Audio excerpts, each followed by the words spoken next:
The following is a conversation with Shane Fox. Shane holds a UEFA A licence and a first-class honours degree from IT Carlow. Having coached and managed within schoolboy, representative and senior football, as well as the League of Ireland's Underage National League system, Shane has a vast experience of coaching within many of Ireland's current footballing systems. We hope you enjoy.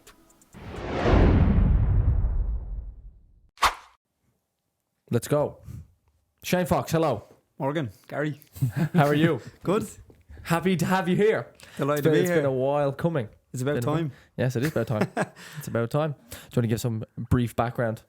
Yeah, so Gary wants to start something new with when we have new guests on, especially when it's Like like a a guinea mutual pig? guest. Yeah, Mhm. guinea Like Yeah, a pig. yeah, a guinea little pig. bit for this Okay. one. So I'm going to read you out a line that was given to us by a former player of yours, named or still anonymous. So Shane has an ability to create an environment where all players will follow his instruction to the best of their ability. He is the hardest working and most detailed coach I've ever had when it comes to sessions, their purpose and game plans based on opposition teams. Beyond this, Shane has an ability to motivate his players and almost create a mentality that every time you play, you have a point to prove that you are better than the opponent. Wow. That's high praise, isn't it? It's good. So it's one of my former players. Yep, And have you, give me a hint, have you had him in? not telling you. Are we going Anonymous. full time anonymous? Yeah. Oh, Yeah, that- nice. that Good. could be Good. Yeah, how does that make you feel? Good. Yeah. Appreciated. Do you think it's an accurate representation of you as a coach? Yeah, I think it's something, attention to detail has always been part of it. So part of my coaching anyway, when I was younger, as a young coach starting out, it's probably what gave me opportunities. With other coaches would always look at mine and think, God, he puts in a lot of detail, and especially session planning and stuff. But yeah, I think when I was young, I worked with a coach, and I was in the DDCL squads, and he always told me, give more than what everyone else is expecting, because it'll make you stand out, and then you'll find your own feet. Simple advice. It's good though. Yeah. Nice. Yeah, Like it's definitely controllable. One thing that I thought was really cool was the last part of it, the ability to motivate players and create a mentality that every time you play, you have a point to prove. Because I always felt that where you came from as a coach, it was definitely an underdog mentality from the ground up. Because that seems to resonate here with this player. Yeah, I think it probably comes from probably my own background. I mean, I wasn't privileged or lucky to have a pro career. I tried. 19s was the highest I got. So I think when you have that, there's always this sense of like imposter syndrome where you think everyone's looking and everyone's waiting for, you don't have this pro career. Because you know yourself, you speak to loads of coaches who have had a long career in the game, and no matter what, they'll always reference back to their playing career. So if you don't really have that at a high level, you always need to have that little bit of more and attention to detail with people. But when that little imposter syndrome kicks in, I think sometimes I've used that as a benefit. And any coach I've ever worked on, I've always said to them, you can forget your background quickly when you're in coaching, because you can be the person you'll be, and then people might go, oh, who's he? And they'll ask first, did he play? You always get that question. Do you ever get that question? Did you play? Who'd you play with? And then when you hear with players like the feedback you got there, it doesn't really matter after a while. They forget that straight away. Yeah, that's very interesting. Take us back to where you started coaching. Was it a case where you went straight into working with UCD, or was it a case where you started at the grassroots and went up from there? Yeah, grassroots. I actually, when I finished playing, so I was with Clare County, got playing reserve football, the reserve league, got let go, and didn't really have an interest in football. Wanted to just leave it. Actually ended up in Pierce College. Mr. Claffey, yeah. Couldn't just gave me a little bit of a love for it again, and did a bit of coaching there, and then went to the States for the summers, did a couple of J1s, and then I went into schoolboy coaching in Ulster. It was really good. Had a decent side there at 17s, turned them into a really good 18 super team, and then from there just kept going and going and going. Yeah, I went to IT Carlow then, and coaching, just you get the bug, you know yourself, you just get the bug, and then you want more, and you want to work with better players, and you want to push yourself further. So I think I always had that like feedback for people. Even when I was playing, I was always constantly giving a good communicator the pitch, so it just came natural to speak in front of people and get the coach. And when you were working with Ulster or any other coaching gigs, like obviously I've worked with you for 4 years. I think it's actually 5 years now, would you believe, across the different places where we were. I think it was just under 5 years. And what always was evident to me was that you were a top class coach, but also a top class manager. So what do you think would be like the main attributes to manage both of those successfully at the same time? Because typically people fall into one category or the other. Yeah, I think it depends on your environment. It 100% depends on your environment. Depends on the group of players you have, the quality that they have. But I think for me, like when I played under a coach who was a real motivator. He was a real aggressive tone. He was a good coach. He was real aggressive, and I responded really well to that. So when I started coaching, you always hear the ex-pros talk about like they coach like Pep, or if they played under Pep or whatever. So you have that small image of what you would like to be at the start as a coach, but then that might change as you go on, and you find your own feet. But I think I always wanted to be a coach that coached, and I wanted to be a manager that was on the training ground and coached all the time. And I'll probably take it back to the imposter syndrome. I thought if I stood around, picked a team, gave info, they'd be saying, who's this guy? He does nothing during the week. Why is he giving all this? So I thought if I was on the training ground and I coached and I'd manage well, I think naturally working with people was always a strong suit for mine. So, but I think like when we worked together was in different environments, 3 different environments probably. But you think the better players we worked with, especially in TDSL, there'll be times when like we obviously worked really well together, or me and Gaz worked well together, because you would be something similar on the coaching ground, and you would have that level. So it would give me small little times, but then I would still have the itch. I think when we were at UC, there was time when I was doing my A and you were doing your B, and we were crossing over going, I need the time, you need the time. But I just think it's like I would say, if you want to coach at a good level and work with good people consistently and have a good environment, it's just about how you treat people.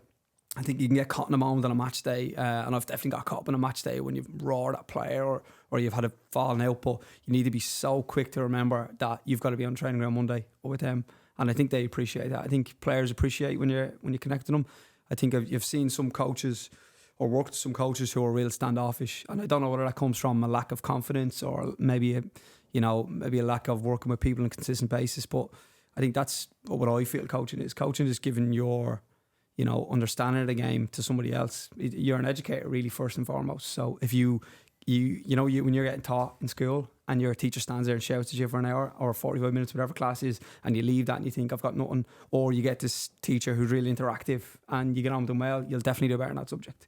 I think for me, like in secondary school, I wasn't the cleverest, but I was brilliant at economics. I got an A in economics in my leaving cert because I loved the teacher. He was so interactive, made everything so real. And then other subjects, we thinking, why am I struggling in maths and English and Irish, but economics is flying. But I think just whatever you throw back, people will, or whatever you throw out, people will take back, Your communication skills, which you've shown probably for the first 7 minutes here, are very good, right? But like do you think you have that naturally, or did you do anything externally to try improve that? No, I think I don't know. Like I think coaching definitely helps. Definitely helps. Even when I was in college doing presentations, the fact that you're constantly in front of a group of people and you're, what you say, they're all listening to. I mean, like take any manager that speaks in front of 20 odd players, they're all just listening to every word he's saying. So you have that naturally. So when you're presenting, like for me, presenting is only relaying or speaking about a topic that you have knowledge on. I've done a presentation in college one time, knowing not enough about it and thinking, my God, I'm going to bottle this, and I'm absolutely terrified. But I could probably stand up in front of 5,000 people and speak about what we do in UCD or what we do in Cabra because it's my passion and I know everything about it. But if you said to me, sit and speak about something that happened in the news, I'd be terrified in front of 20 people. So I think it's just constantly constantly in that environment. I didn't do it unconscious. I didn't get like lessons or anything like that, and I think it's just being confident in whatever environment you're in. I think that's fair enough. Yeah, you touched there on 2 environments, so Cabra and UCD, 2 entirely different coaching roles, 2 entirely different, just different, I wouldn't say players, but people, I suppose, is probably a better word. When it comes to working in Cabra, could you tell us a little bit about what the role entails, the players that come in, where their current situation is, and what your role is as an educator? Yeah, I think the biggest difference in the 2 of them is probably stages of careers is the biggest thing. But the ETB role in Cabra is it's an FEI role, and it's basically a full-time academy within a venue. We've got 9-10 around the country, and it's a group of players from different areas. Some of them are returned from England after playing a couple of years. Some of them are starting out. They're just finished 17s and 19s and have an opportunity to go. Some of them may come from intermediate football and be at that level where they want more, or they want to be involved, or they want more of a career maybe in the sporting industry. And it's a nice little stepping stone for a lot of them. But like day to day, it's training in the morning, 2-hour session, hour and a half session. Like for example, this morning we were training at 10 o'clock in the Astro till 11:30, split session. There was 10-12 National League players that played yesterday, in the women's and the men's, so they would have stepped out after about 45 minutes in the session, just in terms of their loading. But it's that every day. It's also married with education, so they do like a Leaving Cert equivalent, QQI, in sport and recreation. And then we do various like supplementary stuff around that. They do coaching badges, they do their iTech gym instruction, they do lifeguard, they do spin, they teach loads of stuff. So you're kind of just equipping them for best case scenario, you're a pro player. Worst case scenario, you go on to third level, or you get a job in the gym or the fitness industry. But you have that love for football that kind of brings everybody in. And Cabra's probably been one of the most successful in the last few years, and I've just been lucky to be part of it, really. I think a couple of years ago, you had like 5-6 go pro. Obviously, like Killian that were in ours, and I think it serves different purposes. Sometimes you'll have a player like maybe to name a few, but like let's say Kevin Healy, who had a great underage career, went to West Brom, came home, and really needed football. What is football now? What am I going to do now? And I think it's a great platform for that to either set them back into amateur football, or some people come home, go back again straight away after. With young players like that, do you find your first port of call is to help them as people, or are you tackling the football subject first? Yeah, again, I'd say it depends on where they're coming from before they get to the environment. I think like with Killian was an easy one. Killian just was a stopgap. He just needs to be somewhere where he is able to continue his football development, be in a nice little full-time environment, and keep him ticking over and keep him sharp. Because in terms of coaching and that, I mean, just put him on the pitch and he does his thing. But and then other players will come in and have, you know, I'm not using examples, but some players will come home and think, what am I going to do with my life? We had a player a couple of years ago who was 6 years in a top Premier League club, who had no junior cert, no leaving cert, and couldn't get a job in Tesco. And thinking, what am I going to do with my life now? I have 2 kids. Football has not been what I wanted to be for me. And that's brilliant for them. That gave him a platform, went back into the National League, did his leaving cert equivalent, went on to college. It's an amazing story to come home and have nothing and then have the world then after that. So, yeah. So many people talk about like what English clubs could be doing to protect their players when they don't get like from scholarships to pro contracts, but it definitely seems like Ireland seems to be somewhat of a step ahead in like even with where the ETBs are, they seem to be very well located across different different regions.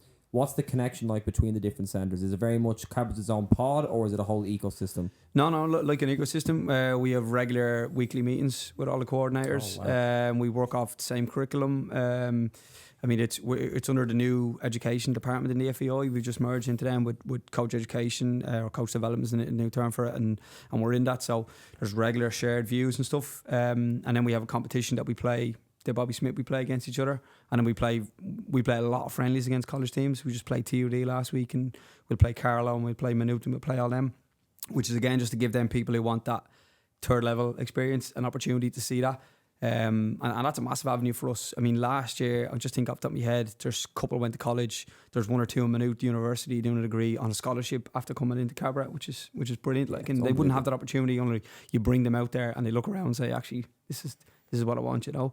But it's quite shared amongst them. Like it's like a hub with all of us together, and all the staff kind of interact on a regular basis. Mm-hmm. That's so positive, because do you ever get sick of when people talk about Irish football? It's always so negative. Like that there is a positive that nobody's talking about. Would you agree with that? Yeah. I was going to say it's refreshing. Very refreshing. Because it seems like you said, a lot of these players come back, you can almost feel how like lost they are. And I'm sure you can see it. Obviously not every player's come from the same context, come back from the UK or whatever. But when they come in, it's almost like, right, I know I'm coming here. I know I'm going to get football. So they're going to be training. They're going to be in and around the football environment. But what they probably don't anticipate is all the education and all the routes that they can start to go down. And only after a couple of weeks or months when they're in that, then they can start to branch out. Like that, going to Maynooth, 2 lads going to Maynooth and getting a scholarship, That's a major deal. A lot of people can't do that. And to do it from a place where they're coming from, it's refreshing. Yeah, like to remember, like football can be used as a tool in this country as well for a better life, not only inside of football. I mean, the networking around football is phenomenal. The amount of people that you know from it, and the amount of kids we would have had in the DDSL. We had some great age groups, but that would I'm talking to another kid who's not really playing at a good level, but went into third level, and all of a sudden he met a guy he was playing DDSL together, and they're best mates in college. And you just have that network all the time with people. It's so vast. Like anytime, even speak to family members with kids and all that, you always say go into sports, go into team sports, do something together with other people, because you'll always network. But I think as well, like you're right, it is so frustrating because there's always a negativity, and it's mostly based around the first team, because everyone thinks football in the country is based solely on one team, which can be really frustrating, especially when the national team doesn't do well. But we've changed our identity under Stephen, and now we're playing a brand of football that's good, but people are frustrated because they're not getting results. But it takes generation to get to where everyone else has got. We just got there slower, or we're starting to get there slower, so it'll take time. But if you look at the style of play in the ETBs, will always be a progressive build style of play from every one of the centres, except for the final. You might absolutely get launched just to win that. But in terms of all the rest of them, it's all progressive style.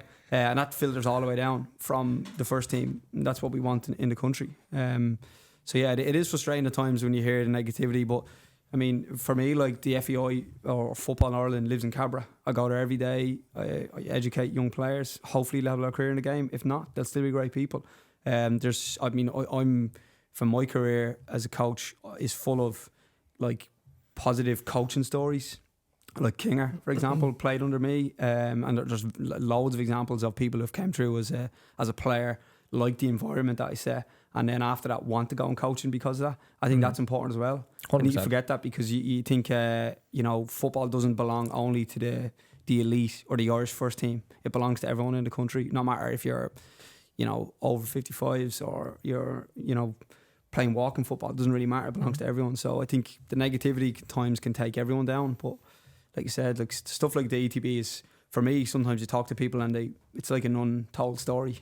It is an untold story. Yeah. I think that's why I wanted to start with that first, compared to like UCD or DDSL football and anything like that, because I think like I was even when James was here talking about Pierce, and even what Gary was talking about with working with the Pierce College team and some of the players there that for the first time ever are being able to play like 11-a-side structured football, versus like they couldn't even get into teams when they were younger and stuff. And I don't know, I just don't think people put enough attention onto that side of the game, so it is genuinely refreshing to hear. Yeah. Considering your background, obviously working with grassroots, National League at a very high level, senior teams, college teams, whatnot, do you, as a coach, like really care for the legacy you leave behind? Not really, is probably my honest answer. Like I think, I think when you're coaching in an environment that you want to coach in, it has to match your principles as a coach, but also your principles in life as a human being. And I think for me, one of my biggest goals, I remember doing my B license, and I was setting goals, and I put down a goal for my tutor as watching a player I've coached in a stadium, because I'd never done that. And that was a huge goal for me, and he thought it was strange. He's like, that doesn't make sense. But for me, it was huge. So legacy is not that important. It's probably more important the feedback from people. I think there's probably no better reward than I'll get a phone call from a parent who's with another club or with something else asking advice, and it could be in complete conflict to UCD in regard of, it could be the same age group or a different age group, and they're asking, I've spoke to this coach, what do you think about this? Or we're looking to move somewhere else, can you help me? Or whatever like that. So I think in terms of legacy, no, I think as long as the people that I coach and work with are positive, like the player, whoever wrote the comments, that's more important to me than anything else. To me though, that would be my definition of legacy. I think that's obviously you can chase like working with X amount of professional footballers, by all means, that's unbelievable. It's great to be able to do that, winning X amount of trophies, obviously depending on what level you're at, whatever. But to have that influence, for sometimes you'll never know the influence you have on people.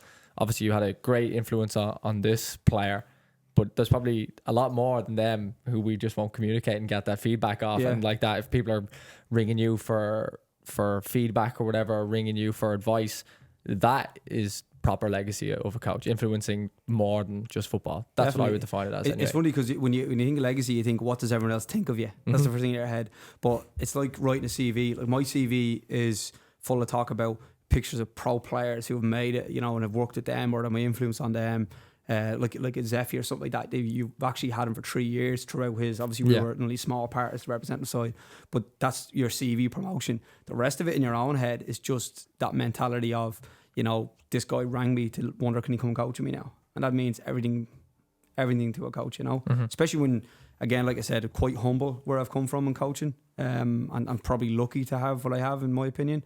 I think a lot of people like them ETB courses are brilliant to work on. They're amazing. There's only 9 of them around the country. There's only 2 coordinators. That's only 18 staff who are constantly working full time in a coaching role on a daily basis. Can I ask a tougher question? So we're talking about a lot of positivity around like players that were positively influenced by you.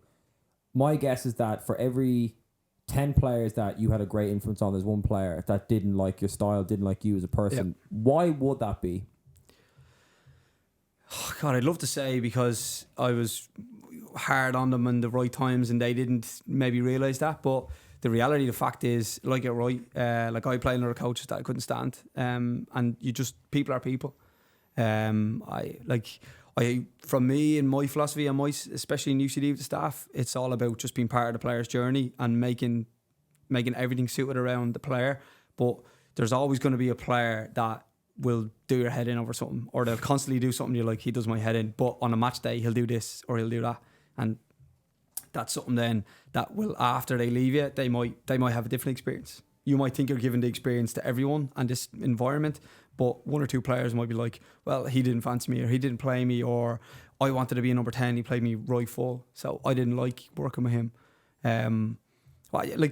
I think for every player, like you said, there'll be them few players. I think some players, and again, it depends on what level environment, whether it's junior football, I'm still playing, or whether it's, you know, amateur or National League. I'm the same person all the time, that intensity, whether I'm playing on a pitch myself or whether I'm in the dressing room or in the dugout. So some people don't like that and won't. It might be too intense for them. And that's just the way it is. That's my style. It always has been. Yeah, it definitely is. I think your authenticity is something that cannot be flawed. Like, I know you personally, I've worked with you, you've been a huge influence on me, and it's always been the same core guy from Stella Maris all the way through to now, which is amazing, because I don't think a lot of people have authenticity in football. I would agree. And one thing that we've talked about a lot in this podcast, I don't know if you've heard these episodes, but we always reference the UCD code of conduct for the from when I was there, from where Gary is still working with you now, within that shared staff in UCD. Yeah. Can you give some advice to coaches about how to correctly structure your back end system? So code of conduct with parents, code of conduct with players. What's best practices for you that you've seen over the last 10 to 15 years that is just a non-negotiable with parents and players? Yeah, I think the first thing I'd say is don't be afraid of a parent. There's so many coaches that you think, I'd love if the parents just didn't show up.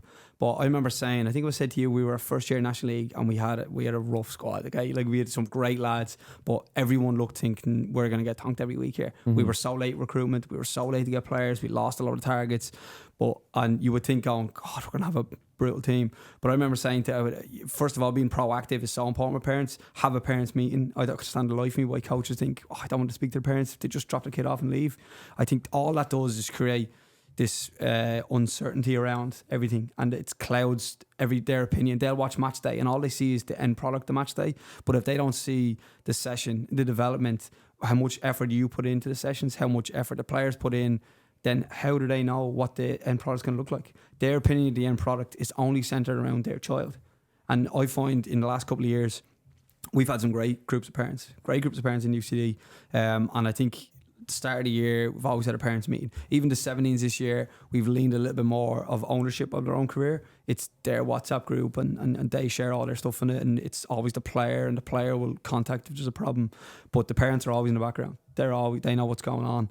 And they'll travel the length and breadth of the country to watch us, and you'll see comments from, like, we lost an important game, semi-final of a cup and penalties, and I got one message from a parent just to say we've had a rough day and he's devastating the room, but he thinks the world of this group and he will work so hard next week to try and make up for that kind of thing.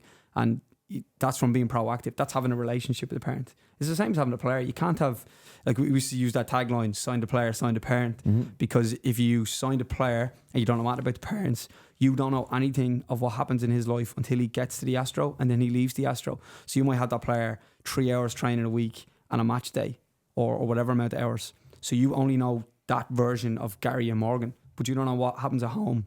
You don't know the parent, you don't know the situation. So when a player comes up and he's out of form, the immediate thing for a coach to do, he's trying poorly, so we're going to leave him out. But you don't know what's after happening. But if you have a nice relationship with the parent, and you don't have to have a brilliant relationship, but enough to say, you know, how are you? Text me, there's an issue. Or the player, that helps everything, helps your environment. There's definitely a one this year where a player was out of form and we didn't really know, and that's probably the environment you have where just, you know, you can spot that because I have good staff around me in UCD, so you spot that on it, ask them, they tell you the problem. It's a silly problem, it's, you know, it's just something that they've happened, they're disappointed about, but they think it's affecting football, and they thought we would look at it that way, but it didn't, and it changed so quickly. But the code of conduct thing was God, I had that in Ballyulster when me and my brother were coaching, and it was just that there has to be rules. You know, I'm quite a structured kind of rule orientated kind of guy with my values. So if you set it out from the start and people break the rules, then you can see why they're not playing or they're not progressing. And really for coaches and advice, it's a huge tool for you to use. I mean, even like the tracking minutes, the control and all that.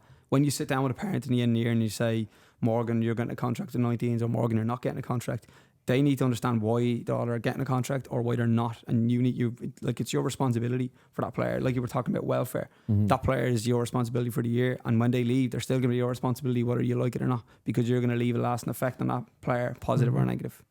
So I think if you set out your stuff at the start of the year and be proactive, it helps everything along the road. Yes. Proactivity, clear communication channels. Where do the boundaries stop with parents and players? Because obviously, you know, you've got your own family, you've got your own friends, your own circles. Where does the line draw? Like, for example, on match days, I've seen some horror stories being in coaching and watching games of, let's say, players losing the rag at coaches on match days, parents losing the rag on match days. How do you manage the high emotions with, you know, bringing it back down to baseline and making sure that we all move forward positively? Yeah, I think, again, being proactive at the start helps. Like, in one of the things in the code of conduct we had was don't approach the manager on match day. It's a no-no. Positive, negative, nothing can be achieved because everyone has emotion. If you win 5-0 and every parent claps you on the back, and you lose 5-0 next week and they all sit in the car and don't talk to you, that's already a negative relationship. So if it's a hello, how are things, and, you know, it's great to see you, whatever, that's all your relationship on a match day, then they become clear. So if they, for example, if they want a meeting or they're not happy about minutes or they're not happy about whatever it is, it's always drop me a text, I'll meet you Monday. And it's different because it takes away that match day emotion. The match day emotion is the worst thing for a parent, and they never realise it until they're in the heat of the moment, and they'll always go, oh, I shouldn't have said that. You know, shouldn't have said that. I mean, even I've had meetings with parents after the fact and they've still said, oh God, I didn't realise that, or I didn't see that. But if that was on match day, that could have been catastrophic for that player. And parents don't realise that either, do they? Like, you've had parents where they've done something thinking it's for the best interest of little Johnny, and then after that the repercussions after that, it's become negative. Like, if you scream at a coach, doesn't matter what happens after that, he's still going to remember you screaming at him. Big time. And then I think even sometimes kids get embarrassed, and even I was approached on match day 1 or 2 times back in the day, and I've said things I've regretted as well, just purely off emotion, because it's just smoke and mirrors. But I think with a good, clear code of conduct, it definitely takes away the smoke and mirrors. It's very much like there's a process for most things. Football is a crazy game, though. Like, things are going to pop up here and there and everywhere sometimes that just don't have structure. But I think with the rules that I saw from any code of conduct set out by the staff was always, you know, easy and concise rules, nothing too complicated, but a clear path when a rule was broken or what good behaviour is. Yeah, and that's the most important thing with it. You do have, so you could set out your rules saying everybody has to show up 5 minutes before the start of the session, but you have to say what's going to happen after that. You have to have that, because if you leave a player out, or when we did player evaluation booklets where they would evaluate themselves after the game, if you don't show up with your booklet, it's taken that you didn't do it. Now, sometimes you forget it, but again, like what the parents, I've had arguments with parents over that, going, you're going to leave him out because he didn't bring his book. I'm like, yeah, but you need to teach him good habits. You know, he's here to grow as well, not every player in your club or your environment is going to be a pro. Some of them are going to be lawyers or dentists or whatever, are going to work in a shop. They need to have good manners. They need to understand it's important to be punctual. It's important to behave right. It's important to have good relationships, and it's important to communicate with people. So if you don't teach them all them skills and they leave you after that, then like for me, you haven't done them justice. Yeah, it's like a backdoor to helping people, those sorts of things. Because what one person sees as a booklet and being left in and out of the team, another person, let's say the staff, see it as, if I don't see this guy in 20 years, at least I know that he's going to understand the importance of when you're told to do something and it's valued by the team and the greater good, you got to do it. 100%, yeah. I think it's the clarity. The clarity. Well, it's one thing. Obviously, I was listening there the whole time. Yeah. It's everything's just so clear when you outline it. There's about, obviously, like you said, there's about 10% of things in football that Lord knows what can happen, whatever can happen in the game. But if you stall out 80 to 90% of just pure clarity, now the rules obviously aren't like so incredibly rigorous, but a lot of them can be because, like you said, does that represent you and your style? 100%. So that makes sense. Yeah. But like, there's never, or there obviously is, it's sport, there is going to be friction, but there's never going to be unnecessary friction based off you've set the stall from the start. This is how it's going to be. And again, if someone doesn't like that environment, well then fine, like don't be here then, and exactly, that's okay. It's, you're welcome to leave, and of course it's not like a case where you just be ousted or whatever, but it is that clarity and communicating that as early as possible. Because one of the questions we were looking at is the idea of like, how do you set like that environment that this player spoke about? How do you set that culture? It's pretty clear. You set your guidelines, clearly communicate it, and from there, all the other friction should be pretty easily wiped out within a day or so. Yeah, that's what I would imagine. Like obviously we'll put like buzzwords if you like. Like we'll have our own values, and one of our core values is respect, and in every sort of manner, respect to staff, respect everything around you, but respect the opposition and not handshake. Respect them enough to prep every week, to treat them as an equal on the pitch at that underage level, national league level. Don't walk out and think these lost the last two games, so I'm just gonna take it. I'm gonna have a Chinese on Friday night, and I'm just going to roll in Saturday. Like, have respect for the opposition so much that you respect them as much as the top team in the league is the bottom team in the league. So when you have core value, and that goes throughout the whole group, then you respect the staff, respect that they have other lives, respect that everything. I think one thing I've done well with the staff I've had, and why I think I've retained staff quite well, is not flogging them. Like, we mix up. And you see this year is a great example between the three of us. We'll always have 2 on one night. But I don't like staff doing 3 nights a week all the time. You're not getting the best value of that staff. Like that Gary Daly that rise up is work 3 nights a week and a game, and come Monday again he's tired. So you're not getting the best out of him. The player's not getting the best out of him, and he's not getting the best environment. So that's important that you respect that as well.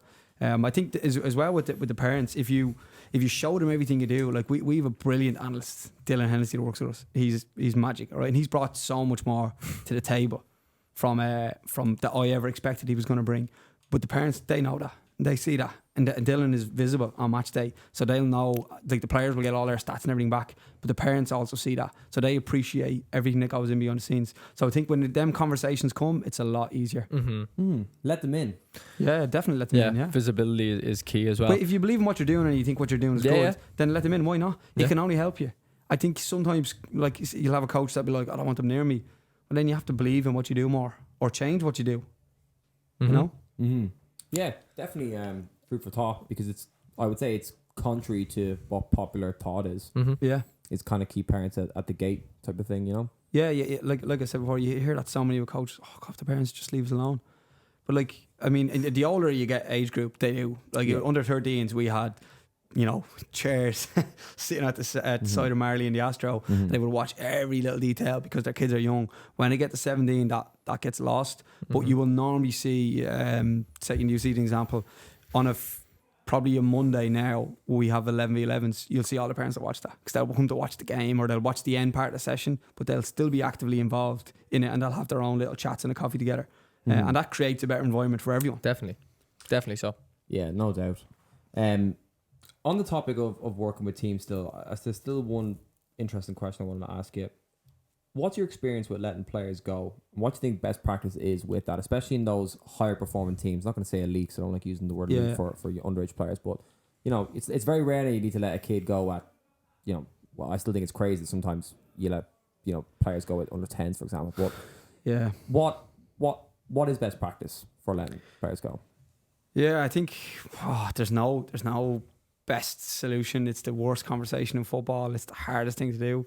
And the easy way out is just to say you're director of football, look after that. But that's not really right either. You have to. I think if you throughout the year, if you know towards the end of the year, there's a strong chance this player might not. You might not speak to the player about it because they're still young, but you might speak to the parent and you might proactively kind of plant seeds in where they're at. It's not telling them, but just think there might be a strong possibility you might not have a club. I think if for ours, we've always searched out a club.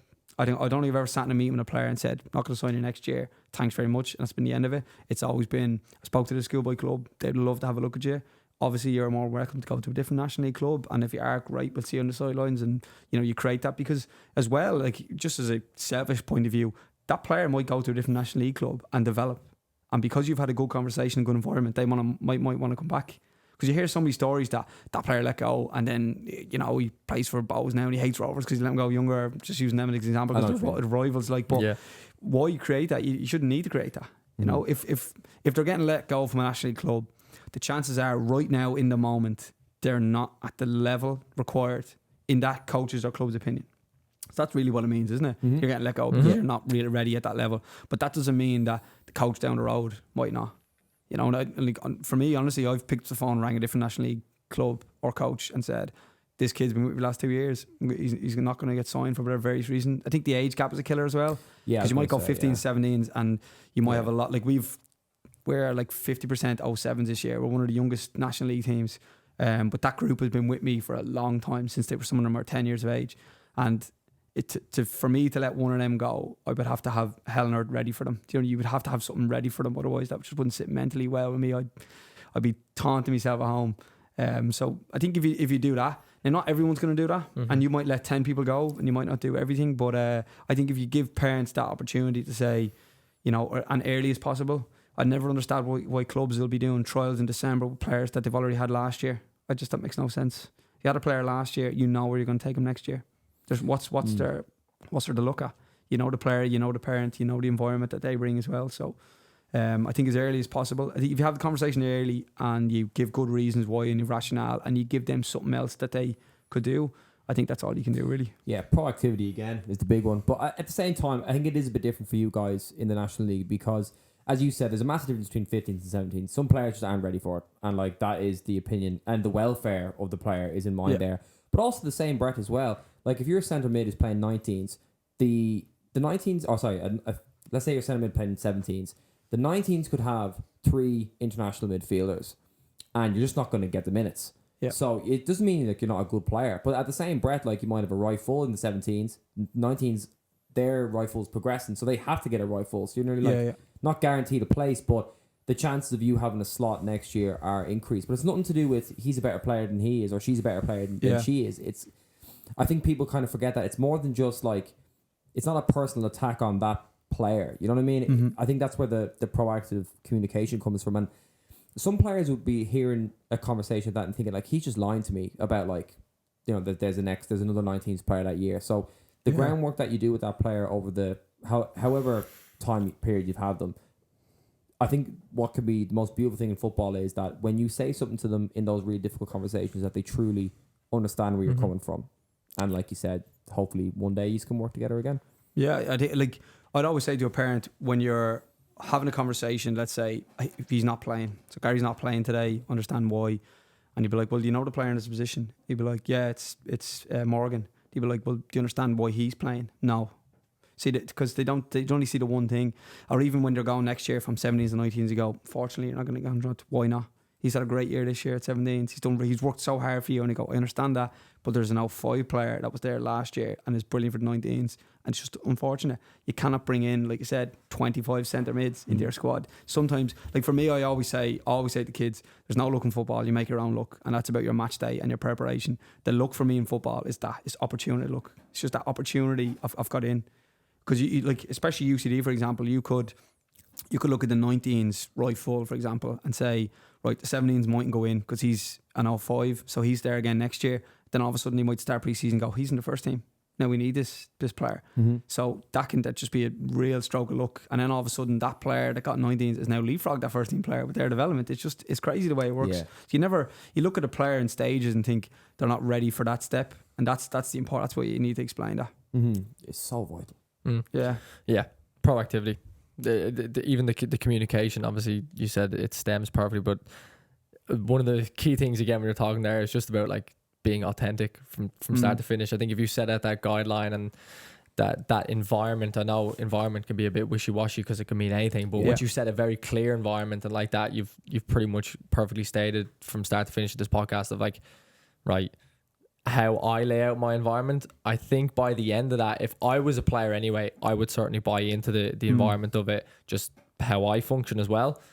But if I were let go and communicated properly to it, I think I'd be at one with that as well. Maybe now because I'm saying a little bit older, but it's good to know that once you have that, again, that 80 to 90% clarity and authenticity from top to bottom, I think it's just pretty clear guidelines.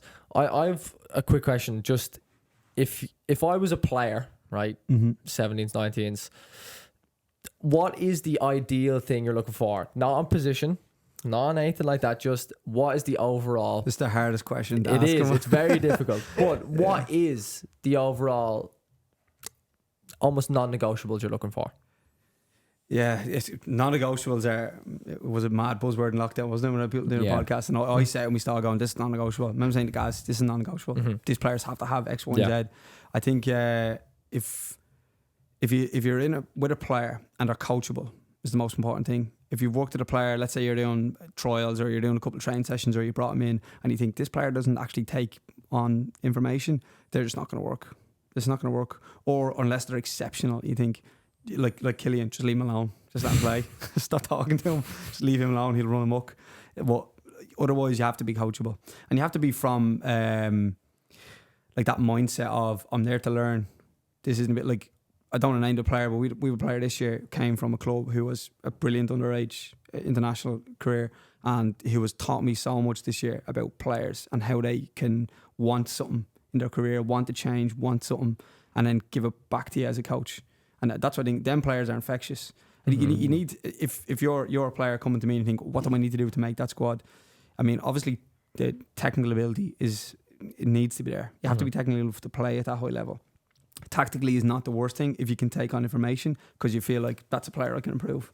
I think if sometimes if you speak to all the good or hear all the good coaches, you hear Pep or you hear Klopp and all that, they'll always say they love a project. They love a project. They love a player that can go, he can mould. I can mould him or I can help him into something that I would like out of that player. And them players are always attractive for coaches. Of course you want the best players. You want the best players. You'd love to, have 20 underage internationals in a national league and go and romp the national league. It would be great, but there'd be no challenge as a coach whatsoever. And you, like at the end, that probably lasts so long you as a coach without feeling probably satisfied or really enjoy it. I think for your baseline is in UCD anyway, for example, or even in Cabra, it's always technically good. They need to be technically good because the style you want to play or the build play, they need to have some level of technical ability. Otherwise, attitude is probably the most important thing after that, even when they're young.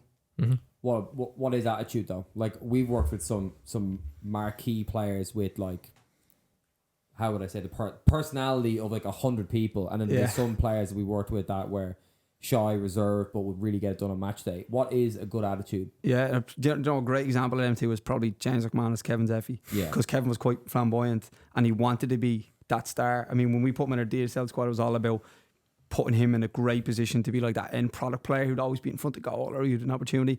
But James just wanted to go about everything. He wanted to get in the ball, he wanted to make things, he wanted to win tackles, and he was quiet and reserved. So you're right, attitude is probably vague. It's probably more of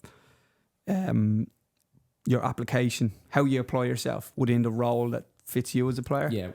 Self-awareness. Yeah, big time. Yeah, self-aware of what your role is within a team or within football right now as a young player. I think James knew his role as a young player, and he's obviously flew up now. He's unbelievable to watch. But he would have probably gone under the radar younger, but he's not too dissimilar than the way he plays, if you get me now, because he's still that hard working, industrious Copa Mundial player that you watch and you think, this guy's quality. But he was always like that.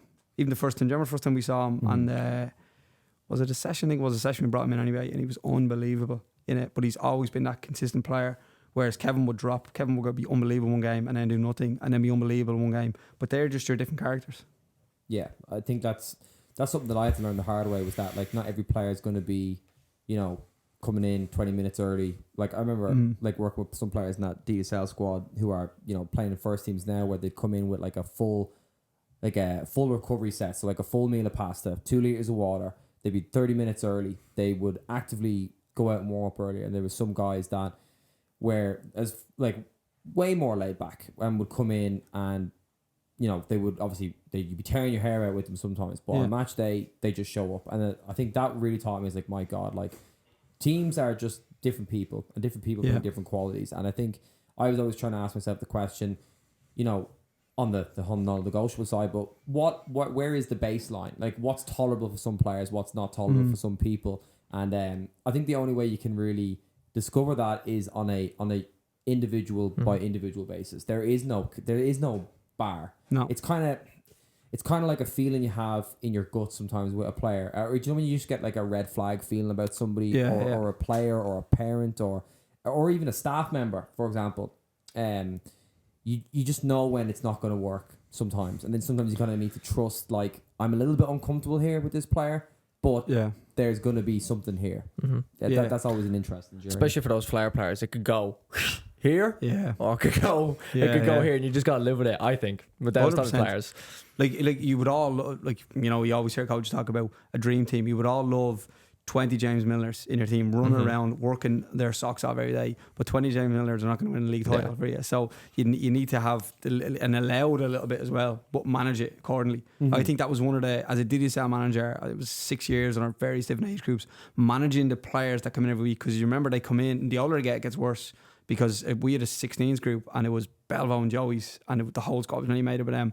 And there was loads of them that went away, went pro, but they hate each other, they kill each other during the week, but then they had to come in and play together. So you have to manage that in the players, and you have to manage that, the fact that they've come in and they might be the biggest player in their club and everyone loves them and they think they're going to be the next best thing, but then they come in here and it's going to be a totally different environment. Like Jason Knight was like that. He would come in, and Sean Brennan was the biggest thing at that age group when he had the DSL squad, and Jason Knight would come in and you'd be thinking, wow, this lad's a player, but he would be a little bit more reserved probably than he was. I don't know when his Cabin Teely set at that stage. He was the big player. I remember I was coaching the team against him and he scored a hat-trick against us. He was unbelievable, but he didn't have that kind of, you know, flamboyant atmosphere that everyone else has that you probably associate with him now. Even listening to his interviews, he was real confident. He was real quiet as a kid.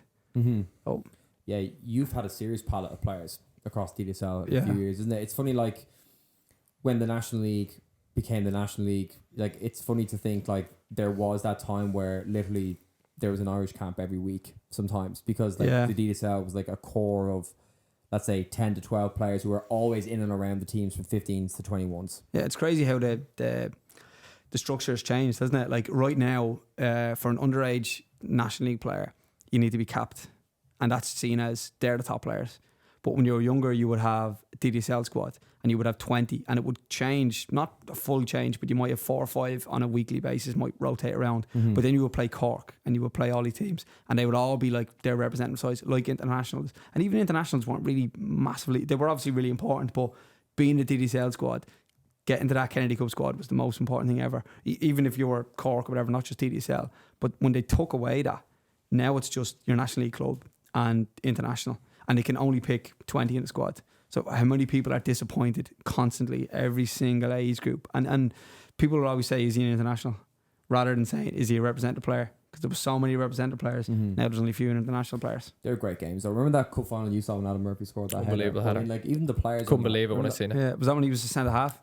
No, we were playing in Cork away. Remember On the Astro. Oh yeah. 2-0 or something. But Cork were like our big game. But I mean, if you even think the players back then, like even any of 05s, like it was Adam, Sam Curtis, let's say James McManus, Kev Zeffy. Then in Cork, they had Carl Heffernan, Mark O'Mahony, Franco was there. Like that's like half the 05 team. Franco got Kev sent off. Yeah. Like that's half the 05 crazy team. game, yeah. But like, to me, that feels like a little piece of Irish history, like in a football sense, because no one can see, like they don't play against each other week in, week out. I know it's the same for like Cork, and there's so many Dublin teams in the National League. You know, this was the core group of Dublin players versus the core group of Cork players. Because even Cork, it'd be Cork City, Cork Ramblers, and I think some even from the Galway League used to come down and play for Cork and stuff. And yeah, it's funny like how that shift has occurred. But I mean, even pivoting back to where the National League is today, like obviously I've seen a few of your games this year, and it's definitely more of a, I would say, a professionally ran system, like with linesmen, referees, the time that the money and resource that clubs are putting in. Even when some clubs are under budgeted, they're still making sure that, you know, everyone's in the correct kit. They're on time. They get buses. They get meals. Yeah. That can only be a step forward, surely. Oh, definitely, yeah. Like I look back at the DCL days and reminisce because they were great days for me as a young coach. And I mean, even do you remember the Sligo Cup? We were playing Northern on the national side and Celtic and that, and they were great. But the National League structure is for me is paramount. It's like we will only reap the rewards of it after we've gone through a huge cycle of it. Like them 05s, they didn't even start at National League. Yeah. And then look how many of them have come out of it. So some more will come out of it. You just need to trust the process with it. I think it's hard when you're in it to go against it because you're in it. It's hard to be for it when you're outside of it. I mean, there's so many DSL coaches or Schoolboy coaches that will say National League ruined underage development because they're probably not in it and they don't understand it. Like as soon as I came on board, for me, I was always like, this is it's the only show in town now. I just want to go further. I want to work with the best players. But it's created such a really good environment and a platform. And even again this year, they've added the FEI Connect. That's unbelievable. Unbelievable. So it is for constantly tracking players involved. And the amount of people that I know that just friends or family or coach and whatever would always say, oh, it's tracking your game new again, you know. They have it on the star. I was waiting for the buzz and I'm Saturday. trying to refresh it. It's crazy, isn't it? It gets addictive. And even us, you're like straight in a half time, Shells are 1-0 up or something, you know. It's just a really good platform to follow that. And you would never have that.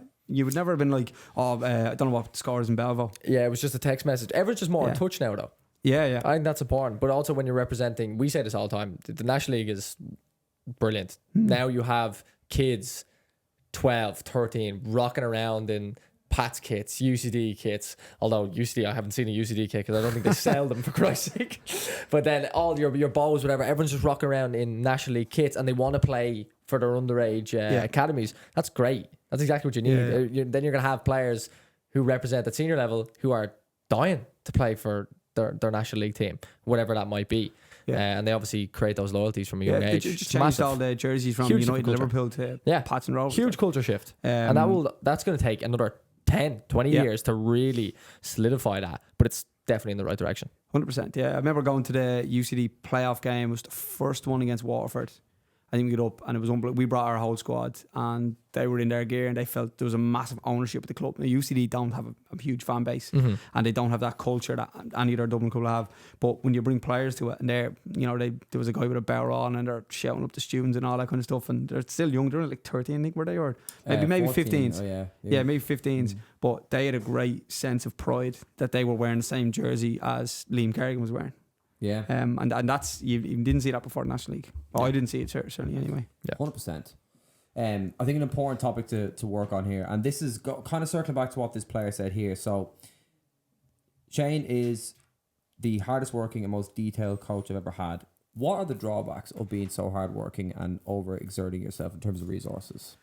Let me just segue before that. I think that most hardworking and detailed is a lot got to do with the staff. I've had so lucky. I mean, having you was brilliant. Having Daly was better. There's no doubt. There's no doubt. Nah, I'm only joking. But having good staff, like that person is saying something about me, but it's a collective. It's not me on my own writing session plans in detail. Like you know, like take Gary for example. Last year, Gary was like, "Oh, why don't we just coach 4 for 2 diamond?" And I was like, "I've never done that." And you're like, "I don't know how to do that." And you have to go and do a lot of research on it. And he's had this idea, and I've had this idea, and already we're looking at next year. And he's thinking, you know, oh, what do we do this or what do we do this? And it's exciting to have people around you. So that hard working environment detailed is not just me, that comes from the people around you. But it has a massive drawback. I mean, you know yourself quite recently. I was ill. You can run yourself to the ground quite quickly. I think you spoke to Rory on his about overload far too much. I think the mental drain on it. I think what you need is different environments to take you out of that environment. Like I think, like I'm lucky because my better half has no interest in football whatsoever. There's no football conversations at home. Did you win? Yes, great. Did you lose? Terrible. Oh, unlucky. Do you want to watch this or do you want to do for dinner? And I think you need that's really positive for me, because if I went home and all I talked about was football all the time, because you get wrapped up in it. Like you'll think about your day off. You might sit and watch. I'm a Liverpool fan, so you might sit and watch Liverpool, but then you're still watching football. And then the evening you might watch Real Madrid because they're playing in Diamond and we're playing it, and you're kind of wrapped up. All of a sudden you're like, it's Sunday evening, I've just done football for the whole week and I've had no switch off. So people around you is so important. Like family, I mean, my switch off is always I have 2 beagle hounds that would run to the opposite end of the country if I let them go, and having them to go and walk and clear your head, that's so important. I think that's underestimated with coaches. Sometimes I talk to coaches as well and they've done nothing all week but either prep for their sessions or do their sessions, and then you eventually you get burnt out so quick. Detrimental. Definitely, yeah. And again, like I scaled back there earlier, the product that you're offering the players then is not 100%. It can't be. Yeah, circle back, yeah. Yeah, it can't be. Like, and you have a duty to make sure that when you're on the training ground, you're on the training ground. So try not to be the jaded, half dead coach that you rock up and you think, I'm not even offering everything here. Yeah, that's the 3rd or 4th time that you've mentioned presence in action. So if you're on the pitch, you have a duty of care to make sure that it's the best session with your full intensity. Because at the end of the day, outside of a kid's parents and school teachers, I think most young footballers would view their football coach as more important than the school teachers. Yeah, probably. But you are definitely one of the most senior influences on young lives. I think people really need to kind of like reverse and rewind a little bit when they're actually working with young players like that. Yeah, and you forget that as well, especially when you're working in an older group, because you'll say things that not negative or bad, but you might say something about something else that they'll take and go, yeah, they'll share your view, whether you wish it or want it. You might say something about anything in life, about some crisis that's going on in Africa or something, and you might say something and they might go, yeah, he's right, he's my coach, he's right. So you just need to be careful sometimes of what you influence on people as well, because you're in a position of power whether you like it or not. Yeah. Whether you're the coach or whether you're the manager of the team or whatever it is, you're still in that position to influence all the time.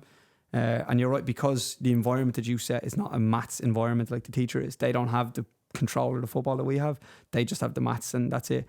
We have the football is what the kid wants. And every time you talk or speak, you influence that person. I always, it's funny, even watching Kinger coach, Kinger would do stuff that I would have done as a coach. And like, although if it was negative for me, I'd be like, oh God, is he doing that? Did I do that? Or he'll do stuff and I'll take stuff off him as well. But he will be in that same kind of mold. So whether he's subconsciously doing that or not, he mightn't think at all, oh, I'll do something that Shane did. He might just think, that's the way I was coached. So I like that. Do you know what I mean? So you're setting the next generation of kids that are growing up as well. Mm-hmm. There's definitely a duty of care there. Definitely, yeah. Before we wind down, on the aspect of, as a young coach, let's say you're starting out, we've already set our code of conduct, we've already done X, Y, Z. Where does football philosophy come in? Is it a case where you're, like you mentioned there, that you started a 4-4-2 diamond this year versus other formations and systems of play that you've had before? Where does the line draw between how much time and focus you should put on your playing philosophy versus how much time you should be focusing on your people-to-people philosophy? Yeah, it's a good question. I think for philosophy is it's a vague word for me. I think we work off principles. If you have principles in build, in principles when you defend. I mean, for me, like, people used to laugh at me all the time. Here he comes at his mid block, and he was just so negative. But Famous. like for me, like I loved watching Tony Pulis because he was so defensively.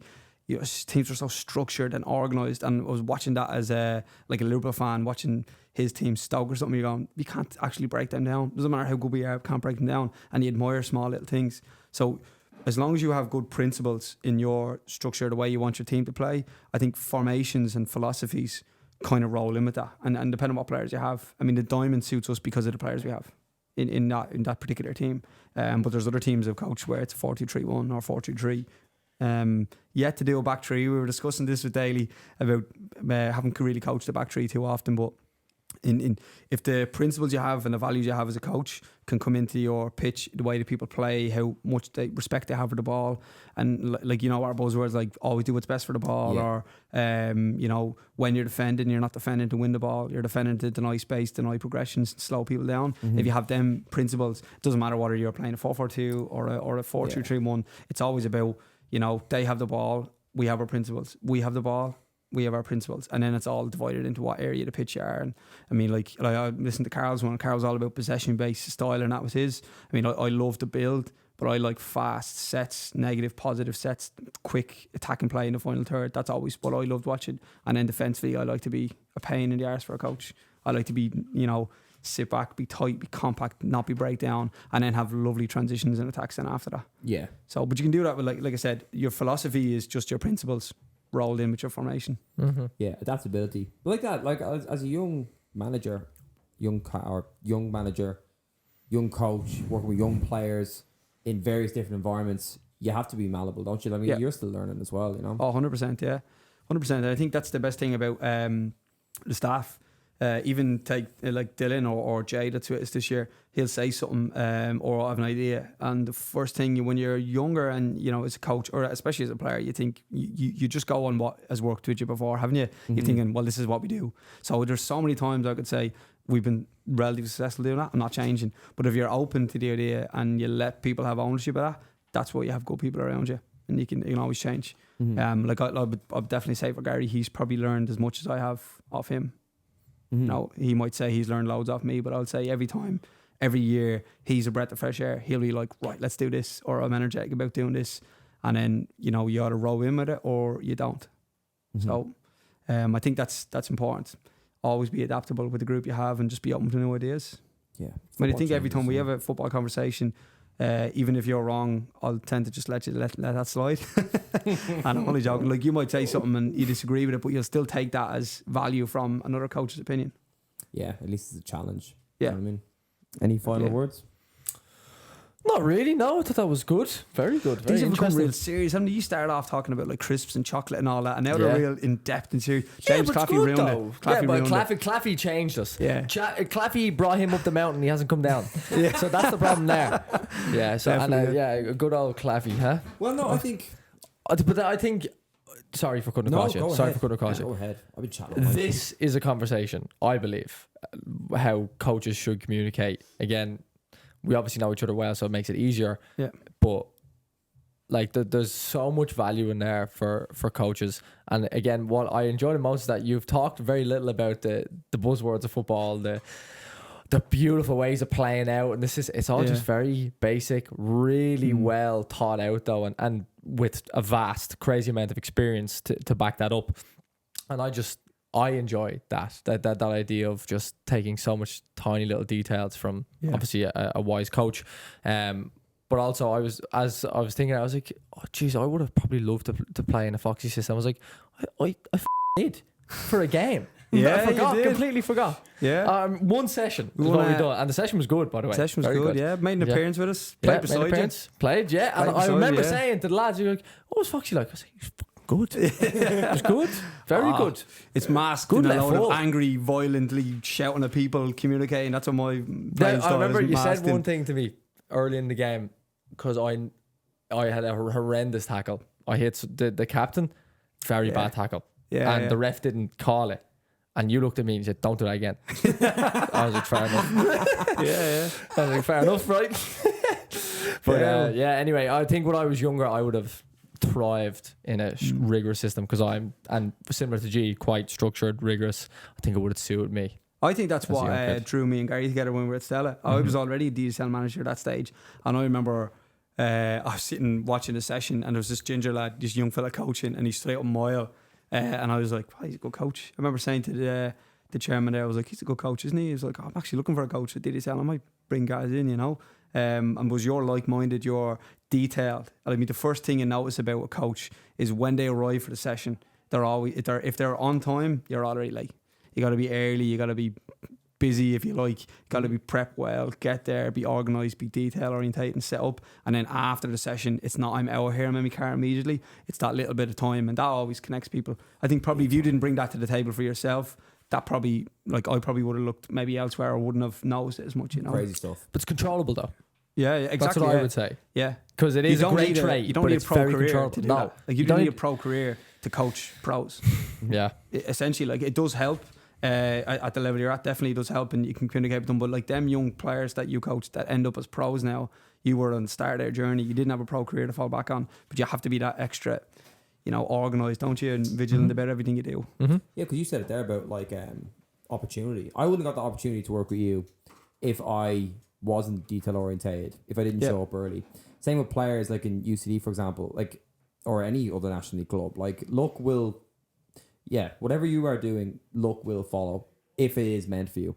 But like, even just with the importance of like our relationship, like single-handedly as like a coach and a mentor, you're by far the most influential person in my circle that I've ever had so far. And it's lovely to say it to you person to person, because like, you know, when you're working together, you always just get caught up in the football and you get caught up in the next session. But now that I've kind of like taken a step back from it, it's kind of like, wow, like I was so lucky, because I like, even now running like a football business with Morgan and Gary and all the other coaches I'm having, like, Jesus Christ, like every session I step in is like, I wouldn't be here if it wasn't for Shane. Yeah, appreciate that. Which is just mental. Did you write that? Yeah. The piece. It's crazy when you say that though, because like I would say that with Gary, like Jenny always says to me, "God, do you need to buy Gary a massive Christmas present or something?" All you ever hear is you're on the phone to Gary. Gary's on the phone to this. Gary's on the phone to this. You meet Gary. I would say his girlfriend probably say the same. I'd say I have more meals and time with Gary than I do with Jenny. By a mile. So you get caught on that, don't you? You get and you fail to like acknowledge the appreciation of the people around you. 100%, man. Because you only get the opportunity when you take a step back. And even going back to what we were saying about like the podcast, this is what I always wanted from our podcast. Was I always felt people like you had such amazing things to say and such positive influences on football, and more so like people, as like James Claffey was saying, like people before players. And I don't think there was currently a platform to really just like allow people to just be who they are. Because as Morgan said, like, this wasn't a conversation on 3-4-3 versus 4-4-2. And now that I've been disconnected from like team coaching again, I've only properly seen how important the relationship is between staff and player. On the person-to-person level is much more important than anything that you're doing on the football pitch, because anything that you say and how you make people feel, that's what's really going to count. Yeah, definitely. And it's going to make them play in your system better, no doubt. It's going to make them enjoy the learning, like your economics teacher.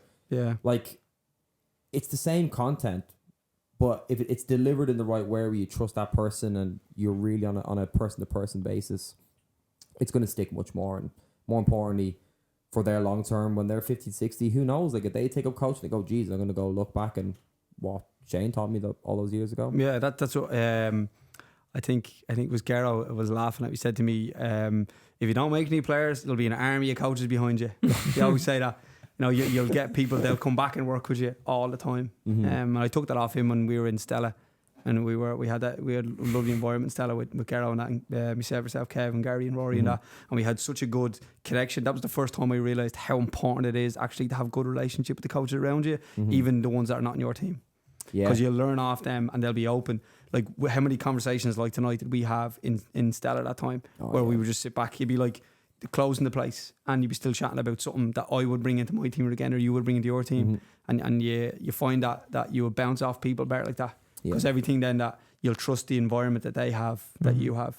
Yeah, even Carl was saying that. Like, I think one of the things that he said was like the best piece of advice for young coaches was to go watch as many sessions as you can. 100%. That's how it's going to happen in your clubs. Like, you really need to know these people. Yeah, you're on the same mission. I think isn't that like a fair thing in Ireland, where people are like, just rock up to a session and they'll be like, why is this weirdo at my session? And when I was in the States, that was not the same. When I coached in the States, you would always have loads of people at session. I remember coaching a team in Spokane, and it was just it was like an under 15 girls team. And I looked around, it was like every single coach from the whole club. It was a massive, about 80 teams in the club were all at the session, because someone the night before had, that's this Irish coach, he's good, you should listen to him. And they all came out and they had notepads and pens. And it was that's first time Americans, man. I was freaked out by it. I love it though. Oh yeah, it was brilliant. Like, because after the game, here they were like queuing up to ask me about this and stuff. Well, we wouldn't do that here, would we? No. If you saw a coach with notepad and pen at your session, you'd think he was telling on you. Yeah. He's telling the director of football and doing something, or he's from the FEI. He's at me. Or he's poaching. He's taking poaching. Players. He's taking players, but it's all negative, isn't it? It's not positive. Yeah, no. But if you saw a coach play a system with like Cove 19s and you text him saying, "Love to come watch your sessions," he'd think you were strange. Yeah. Which is a strange. We need to change that culture. That's not good, yeah. No. Mm-hmm. You should appreciate the people that are in your industry. 100%. And that's why I feel we don't have a full-time industry, because we don't open ourselves to it. Clip that, Finn. Put that up. Yeah, I mean, that is very true. Even just like all this the shared synergies that are left unspoken about. Because even if you just talk like me, you, Kev, Garrow, and Rory, like Rory, for anyone that's listening, was the director, or he's the women's director of football shells. You can listen to that. Like, all of that is just through one core nucleus of people who don't know the actual influence they've had on each other. Yeah. And who knows what people are leaving on the table now with their current clubs. Crazy, yeah. Yeah. There's just so many examples to that, wasn't there, when we were in that environment? Like, you would be so invested in Rory's team. Big time. That's a great point. Yeah. And I was invested in your team. I remember being on your bench away Which in team? Home Farm. Like, the 216 teams or the 210 teams?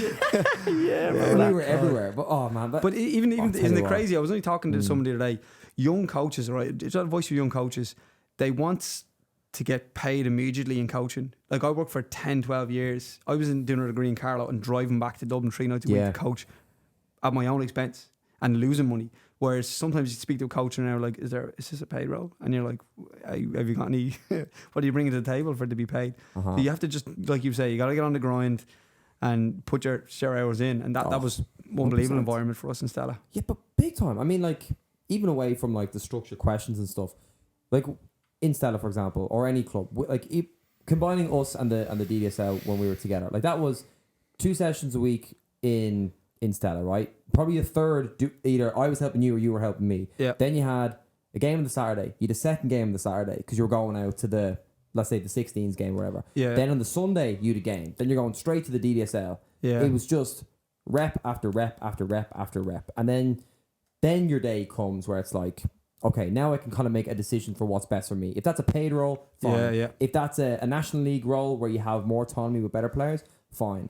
But yeah, people, especially now, they just want something for nothing. And they haven't seen the grindstone. No, they haven't. Even on top of that, I was the small side director in Stella at the same time as all them teams. There was absolutely no time for anything, and there was no paid role. But you have to see value in that. I think you appreciate it more in any paid role you have. And like, obviously working full time as a coach is, and that's my living. I would never have had that opportunity without putting all them hours in and all them times. Yeah, but even the small thing on synergy. Remember you were saying to me before about my influence on you about work rate when I was in college and stuff. Mm-hmm. Like, even like subconsciously, like you and Shane were connected because everything that he was doing, I was feeding off, and then everything that. But then I also was doing, I started getting attracted to the games in Stella. Yeah, and maybe went to the bench a couple of times. Yeah, you're on. Give me one of these ones. Look at talent. Shane, I'll take them off. Yeah, but then you just get sucked into the environment. Yeah. So it does. Every touch point has an influence. Yeah. If you're aware of it, though. It's contagious. Yeah. But yeah, and if it's positive, that was great. Thanks for your time. Oh, thanks for having me. Very good. Well, part 2 is definitely going to come because there's a lot more interesting stuff that we can delve into there. I would say we come in with a more detailed, tactics board and a detailed agenda. Yeah. Yes. Thank you very much for your time. Appreciate it. Cheers, man. Thank you. Thank you.